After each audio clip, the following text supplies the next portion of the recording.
વિસાવદર તાલુકાના મોટી મોણપરી ગામે ભગવાન શ્રી રામચંદ્રજી ભગવાનની કળશ યાત્રાનું આયોજન કરવામાં આવ્યું હતું।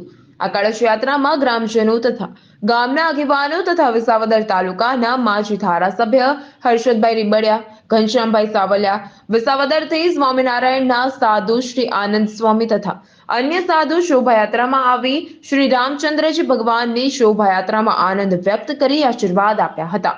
મોણપરી ગામના સદસ્યો મારી સરપંચ નાથાભાઈ ઝાલાવાડિયા, માજી સરપંચ ઉમેશભાઈ ઝાલાવાડિયા, આઈસીયુ ગૌશાળાના પ્રમુખ ભરતભાઈ વિરડિયા તથા ભરતભાઈ વિરડિયાનો સ્ટાફ આવી કળશ યાત્રાની શોભા વધારી કુલેશભાઈ મોણપરી ગામના હરેક મંદિરે કળશ પધરાવી ગામનાએ સુખ અનુભવી આનંદ માણ્યો હતો।